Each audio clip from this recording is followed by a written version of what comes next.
Bienvenue au second numéro de la semaine 20 sur 20 de celui que les Congolais ont surnommé affectueusement Fachi Béton.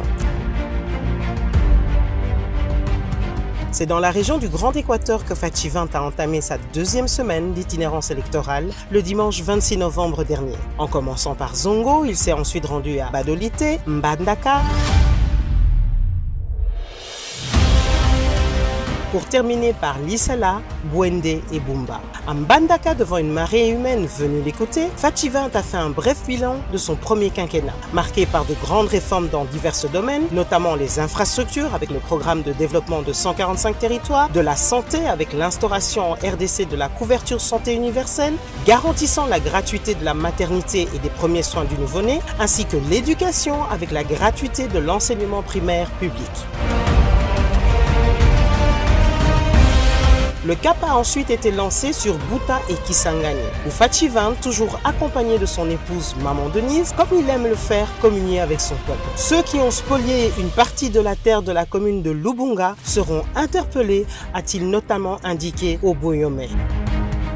La fin du parcours du mois de novembre fut consacrée à Aru, chef-lieu de la province de l'Ituri, et Isiro, chef-lieu de la province du Haut-Ouélé.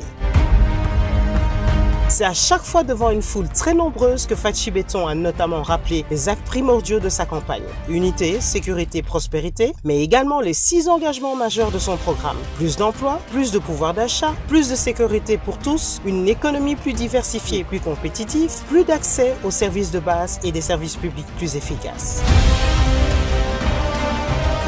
Pour débuter en beauté, le mois de décembre, Fachi 20 s'est rendu à Kamba, appelée aussi la Cité Sainte, la Nouvelle Jérusalem, où il a reçu la bénédiction et le soutien du chef spirituel Simon Kimbangu Kiangani, qui n'a pas tari d'éloges sur les réalisations du chef de l'État. Pour rappel, Kamba est connu pour être la ville de naissance de Simon Kimbangu, le père du kimbanguiste, représentant avec ses adeptes 10% de la population congolaise. Le meeting ayant été annulé le mercredi 22 novembre en raison des intempéries, Fachi 20 est ensuite retourné comme il l'avait promis à Mbanzangungu pour rencontrer la population.